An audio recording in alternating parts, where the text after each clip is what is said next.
Why you guys got it so, gotta cut it so close?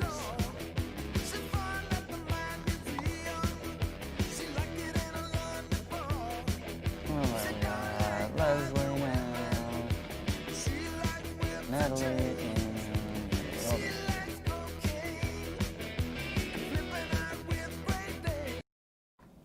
Is that it? Nobody comes in person anymore.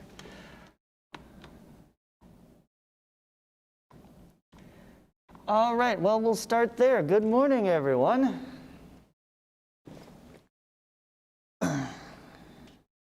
Today, we crack open the polynomials. It is going to be a lecture-heavy based class, so have your notebooks at the ready. Sure. All right, who we got coming in? Fernando and Louis. And okay, Leslie, if you get disconnected, fill in the gaps afterwards with the YouTube video. All right, we're gonna run through some notes and then take a quizzes at the end. And all right.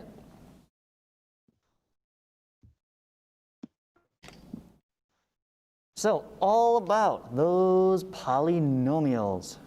I'm going to lay out pretty much like everything I know and then some about polynomial functions. Short, sweet, condensed into a couple compact tables of information. All right, so I want you to add all this into your notebook somewhere so you can reference it and have it all there. Nicely organized. All right, here we go. What the heck is a polynomial? I stole this bit from Wikipedia. I borrowed this bit from Wikipedia because I thought it defines it pretty well. Polynomial is an expression consisting of variables and coefficients. That's it. You're only allowed those things, combined with addition, subtraction, and multiplication. Notice that we're missing division there. If you divide the variables at any point, it is no longer a polynomial. And related to that, non-negative integer exponentiation of variables, right? So we are allowed to have x squared, x cubed, x to the 500. We are not allowed to have x to the 1/2. We are not allowed to have x to the -2 or x to the -1, which is the same as 1 over x, right? 1/2 is the same as square root of x. We are not allowed to have any of these things. This stuff is okay, though. And then with any coefficient number in front. Those things could be represented as fractions. That's okay. Oops, I wanted to erase that. Right. This could be, your coefficient can be a fraction. That's allowed, as long as the variable is not actually getting divided. Okay? So then a monomial, I would define here as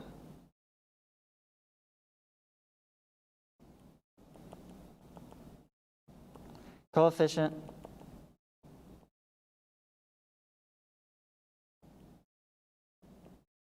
times a variable to some power. Right? That's it. You put number times variable, and the variable can have whatever power. If it doesn't seem to have a power, remember that means the power is actually 1.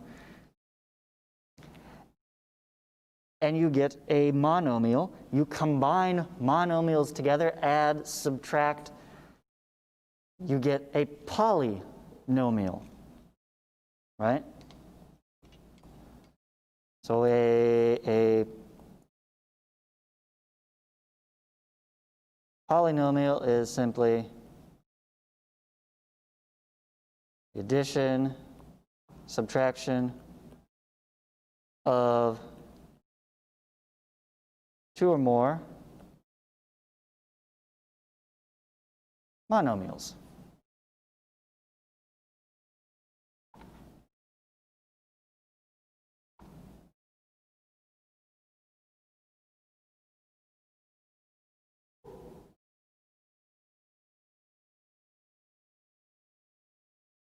All right. Now, why are these useful? Before we get to categorizing them more specifically, I want to look at the rest of this Wikipedia article, or the rest of the introduction to the Wikipedia article, because they appear all over the place. They are used to form polynomial equations, which is what we're mainly focusing on, is the actual function form. From elementary word problems to complicated scientific problems.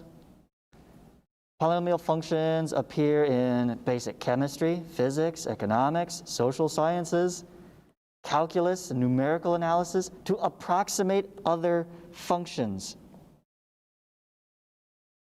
This is the most important reason that you need to know polynomials and know them well, because you are going to use them all over the place, often instead of other functions, because a polynomial is relatively simple to define, right? We have set out very basic parameters here. And yes, you could end up with, an x to the 500th power, and that seems like a lot, and it is. But when you're dealing with a computer, a graphing calculator app, that is not a problem at all to deal with. You are always going to end up still with a smooth curve.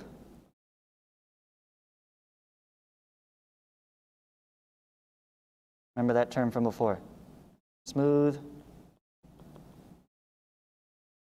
continuous curve. And that's the real beauty of them. So you can have whatever funky shape from data, from whatever scientific analysis you were conducting, and you can always, always, always approximate it with a polynomial. Any shape, curve, whatever, if it matches a function, you can turn it into a polynomial. This could be some level of polynomial. It can all break down. You just might need, a lot more terms. But that's why they're gorgeous. That's why they're important. All right, please stop me. I've got the chat right there. I'm checking it frequently. If I'm going too fast, you need me to slow down, go back, repeat anything, okay?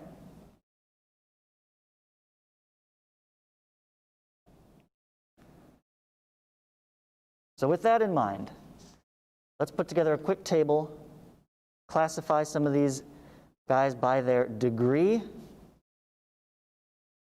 starting with the lowest possible, of course, of 0. Remember, degree means the highest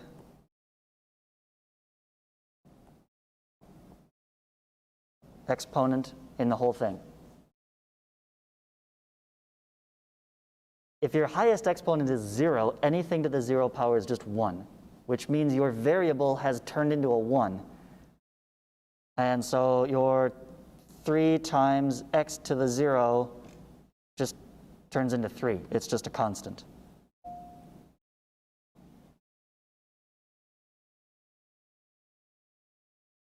All right.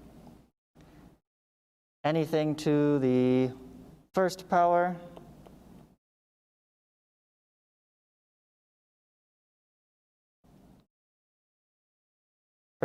we usually don't even bother writing the exponent. That's just 5 times x. That's just our good old linear function.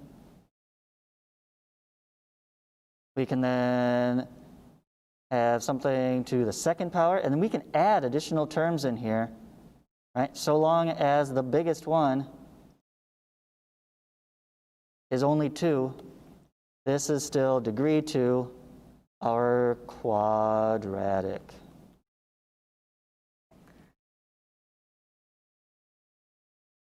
And then you go up from there. Power 3 we call cubic.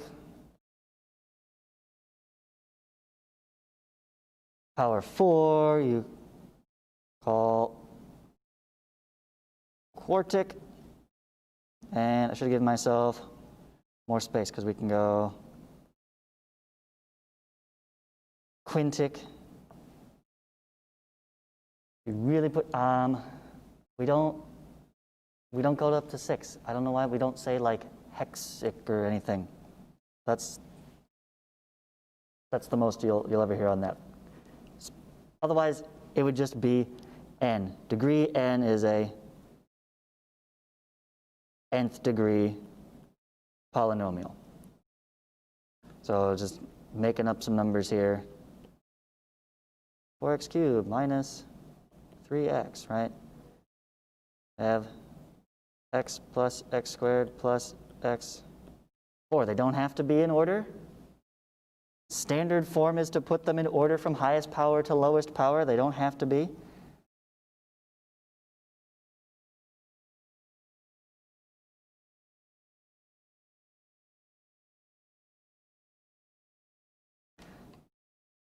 Notice here I've got y times x to the 4th. If y is also a variable, that's a power of 1 times x to the power 4. Together, this term has a power of 5, which makes it quintic.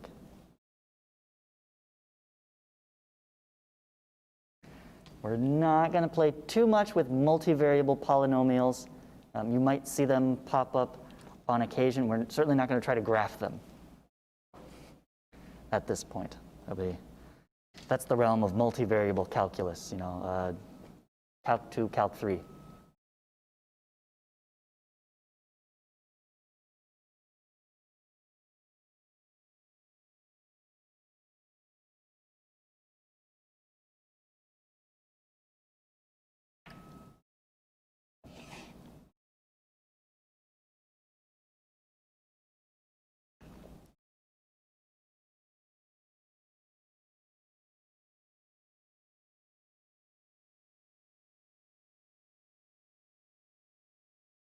All right, how are we doing? Do we have the reactions there? Yeah, let's use that. Give me a thumbs up when you're ready to go on.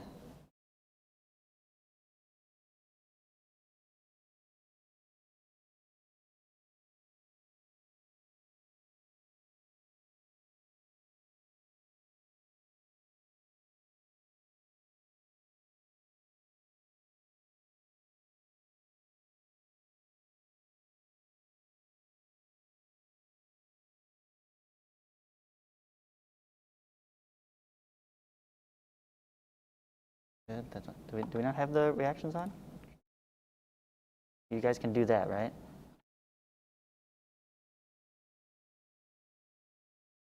Ready? Okay, I'm getting a couple of responses here.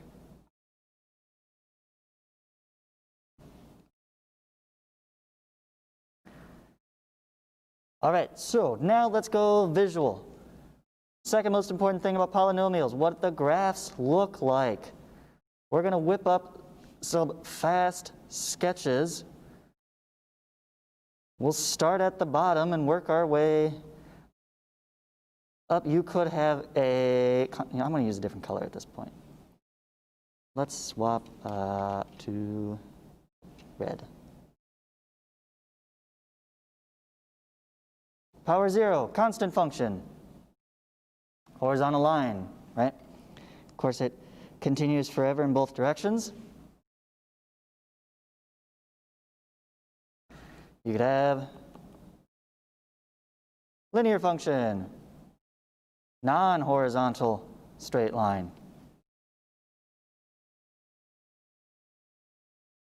I'm not aiming for the parent function here. I'm just getting the rough shape. Okay. Then we have our quadratic. Good old parabola guy. We can, of course, flip and turn these. We'll talk about that next. And then cubic does one of these. That's the disco guy, right? One in each direction.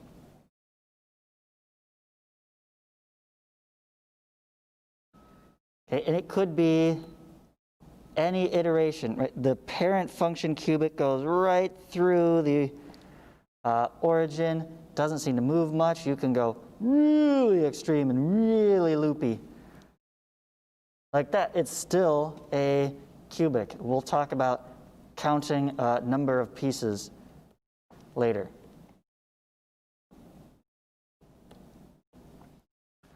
All right, that was cubic, so let's go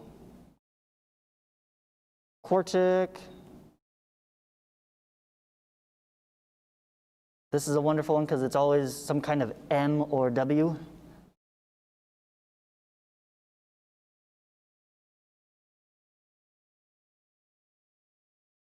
We could go quintic here.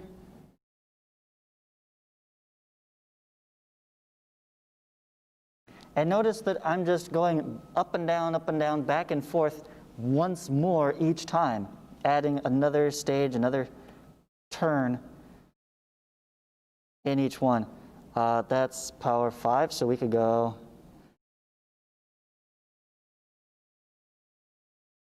let's have fun. Why not? 6 degree. 1, 2, 3, 4, 5, 6. There, they probably shouldn't be quite as sharp.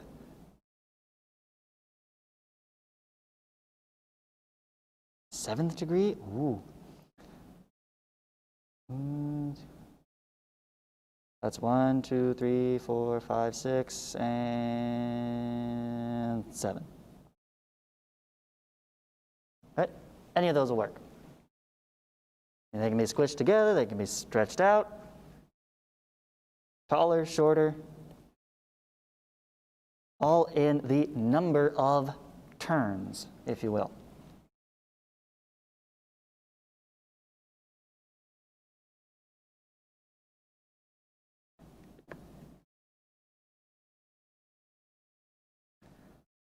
Okay, I had a bit of head start with the axes there, so I'll give you another minute to catch up.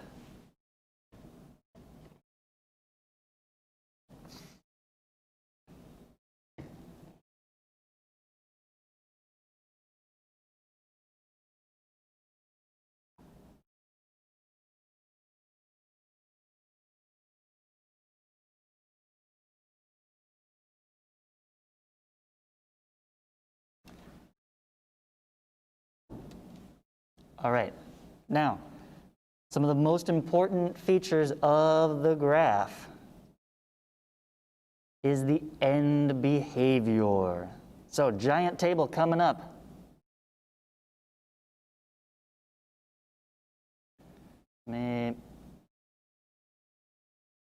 Your view is a slightly smaller version than my screen.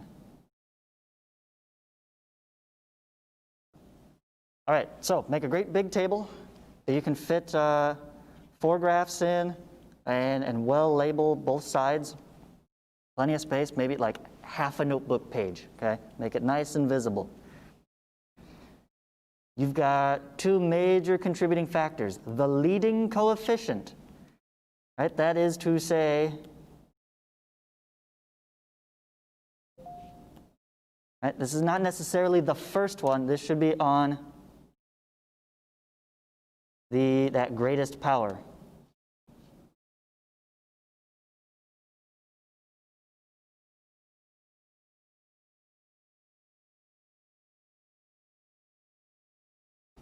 Okay, wherever that term is, if it's not in standard form, find that greatest power variable, whatever the coefficient on that one, that's your lead. That's the guy in charge. And if it is positive, you're going to be in this column, and you are going to end on a positive note. And when I say end, I mean furthest to the right. Positive x's will yield positive function if the leading coefficient is positive. Because when you get to really big numbers, I'm talking x's several million, A million squared compared to a million cubed is no contest. Cubed wins, all right? You'll see this more and more, especially when we get to like actual derivative stuff at the end of the year. The only thing that matters is the most important, the greatest power wins every time. All right, so if the greatest power is positive, when x gets really big, the function will get really big positive. When the leading coefficient is negative, it flips, and as x gets really big, positive, the function gets negative. So notice the opposite signs here.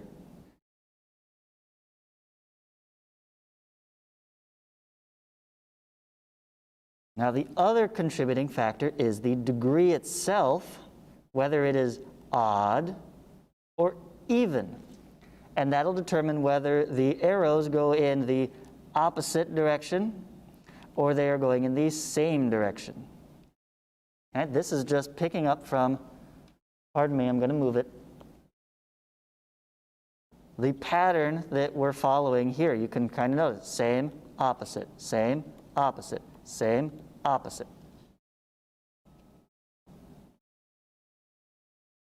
Okay? We're just matching that. So if it's an even degree and positive, well then both sides go up to positive infinity. If it's a negative even, then both sides go down to negative infinity, as noted here. As x approaches one side, what does the function do? And this is going to affect the, not the domain so much. Let me use a different color that I don't have on screen here, I guess. I used green. I don't have any orange. Okay.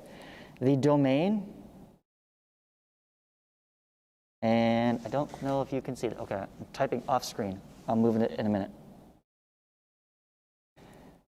The domain for these guys is always going to be negative infinity to positive infinity. As I said, it is all continuous, right? The range, however, what do we got there? Is going to change depending on if it's even, it will be some number to positive infinity. This would be even positive. Or negative infinity up to some number y. But if it's odd, it will go the whole way, negative infinity to positive infinity.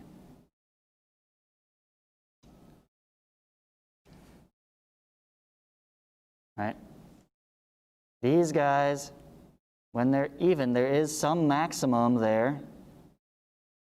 Doesn't matter how high of a power I put on this. This can be negative x to the 12th power.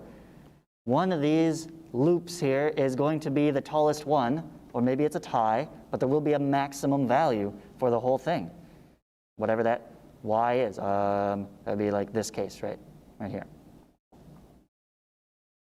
So even degrees have global maximum or minimums. Odd degrees do not. We'll get to more of that in a moment.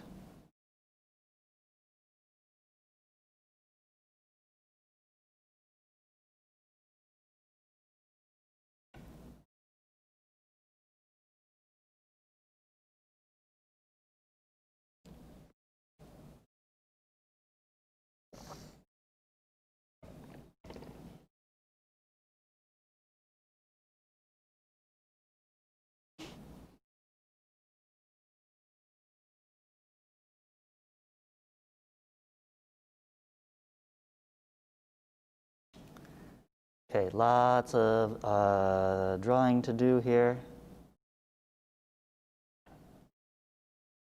So you let me know when you're ready to go on.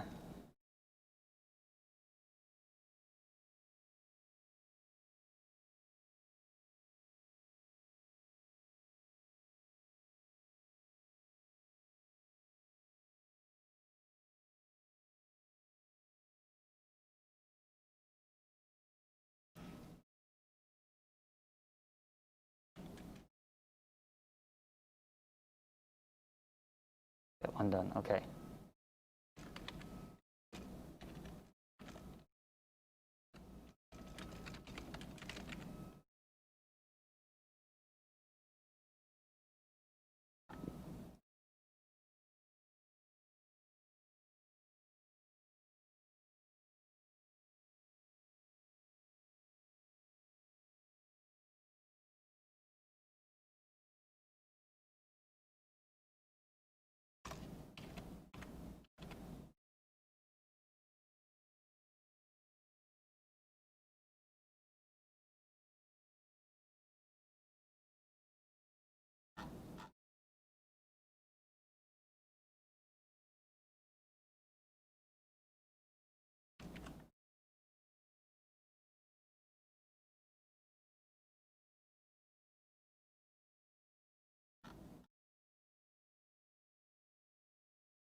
There we go.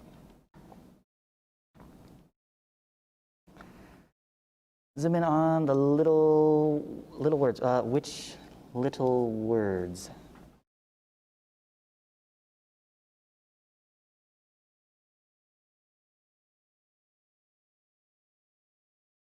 No.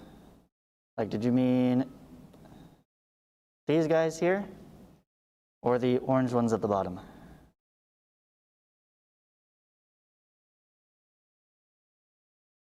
I can spend not a couple minutes, but some time on both.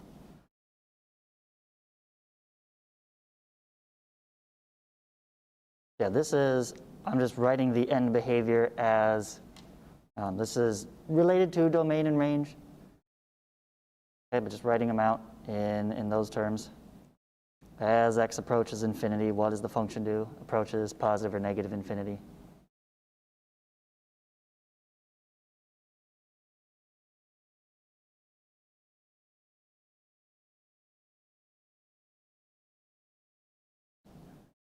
Okay, and over here,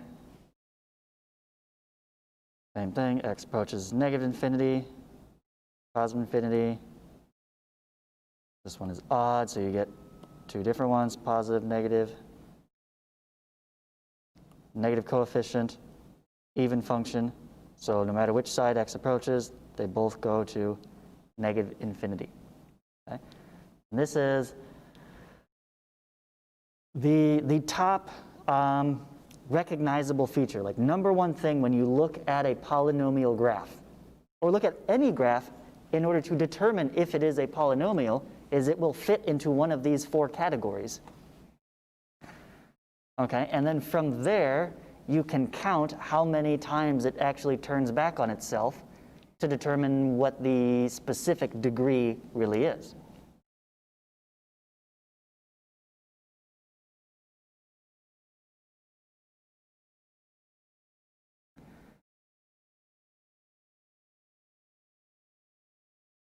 All right, and then there is my additional note on domain and range.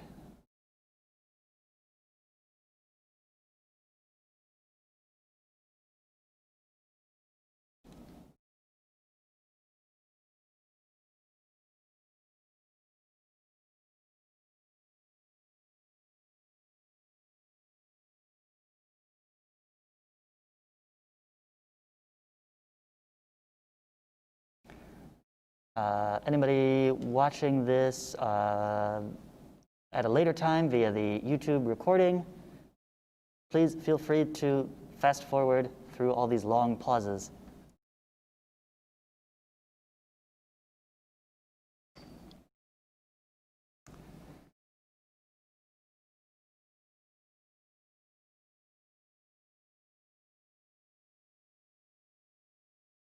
All right, anybody not finished yet? Switch to Zoom, tell me now, you've got 10 seconds.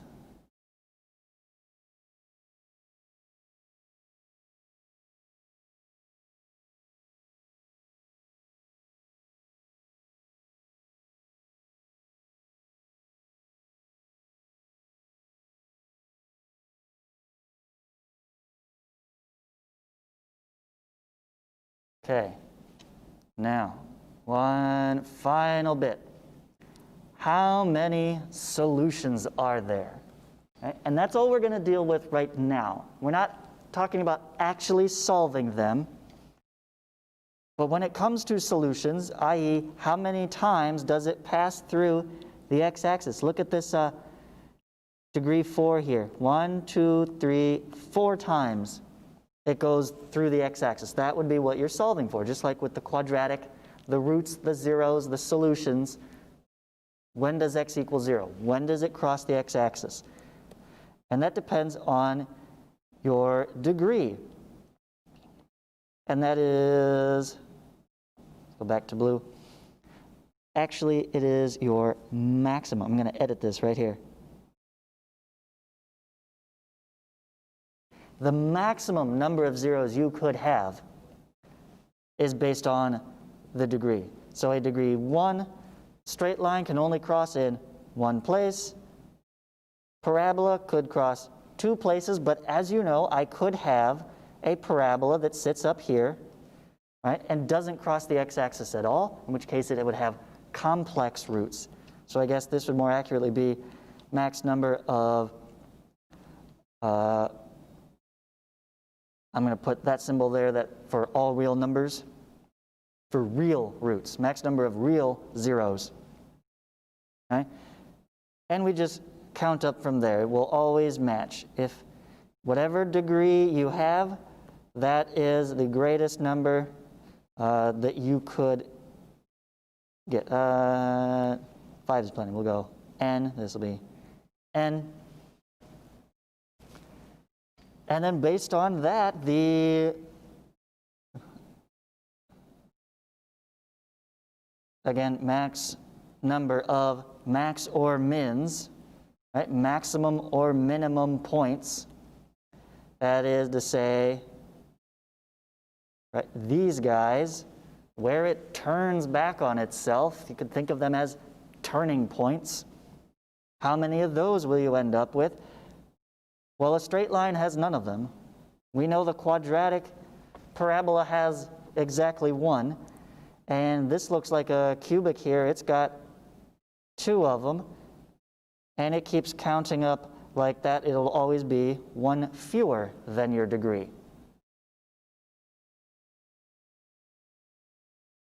So if you can spot how many of those are on the graph, that will always be able, you can just add 1 to that and get the degree.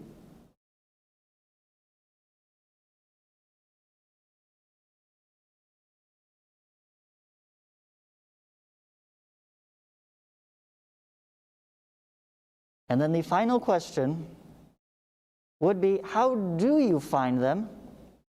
What are the techniques that we're going to have? I break them down into 3 main categories. Again, we're not going to do this today, but this is to keep in mind for the future, right? What will we use? Number 1, always, always, always, factoring when possible. Absolute best way. If you can factor that, if you put your polynomial into the form of, well, it's x minus 2 times x plus 3 times x minus 5, right? Now I know, oh, the zeros are positive 2, negative 3, positive 5. Multiplying all that out, I would end up with a cubic because there's 3 of them. Factoring, if you put it in factored form, it becomes very obvious, very easy. If you can't factor it directly, there are some quadratic techniques. We had all kinds of ways to deal with quadratic polynomials back in the day. And if you can re-represent a polynomial as a quadratic, best example is you turn an x to the 4th, you treat that as something squared because u is equal to x squared, you see. And you substitute in, right? You kind of reduce the total power there by substitution. And so that can help you kind of get around slightly more complicated ones, but it doesn't go out to really big powers. For the really big stuff, you're going to use synthetic division. I mean, you could do long division, that's true, but I don't recommend it. Synthetic is just better in every way possible. But you'll just have to divide stuff out. And if it doesn't divide out, that wasn't a factor, and it becomes into a process of elimination. We have a few other tools to help narrow down the list of numbers to check, but the process comes down to synthetic division. All right, everything still on screen there? Oh, back up a little bit. Okay. Final questions on that?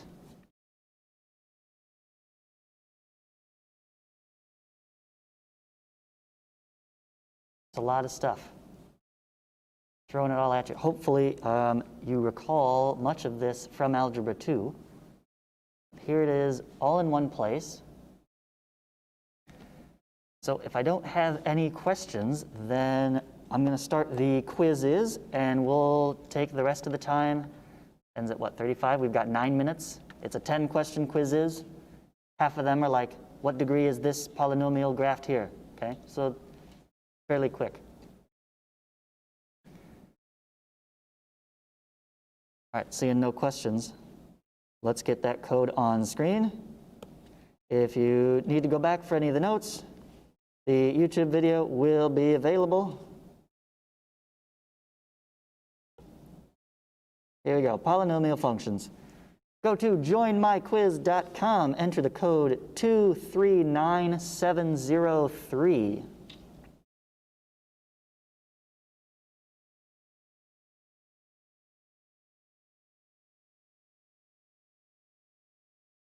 Two, 39703. See what you can do in these final few minutes.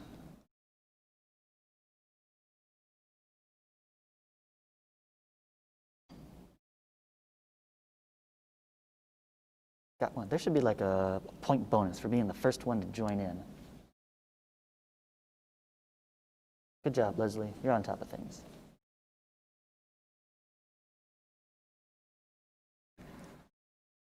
All right, I've got, what, 11 with me? Give you one more minute to join in before we begin.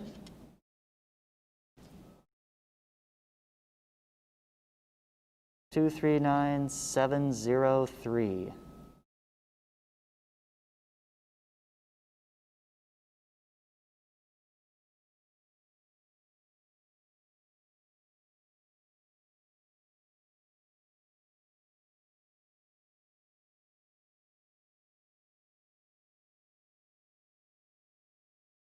All right, here we go. You can still get started, don't panic. It'll still let you in.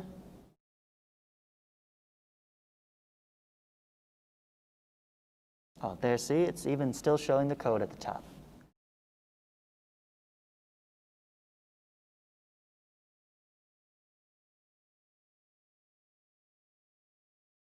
All right, have at it. You've got 6 minutes.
Right, and this will be it for today.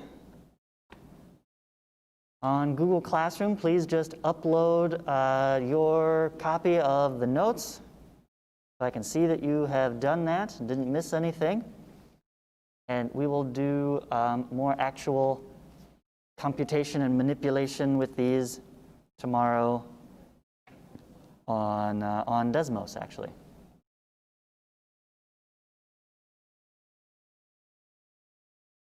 So I'll call the YouTube stream done here.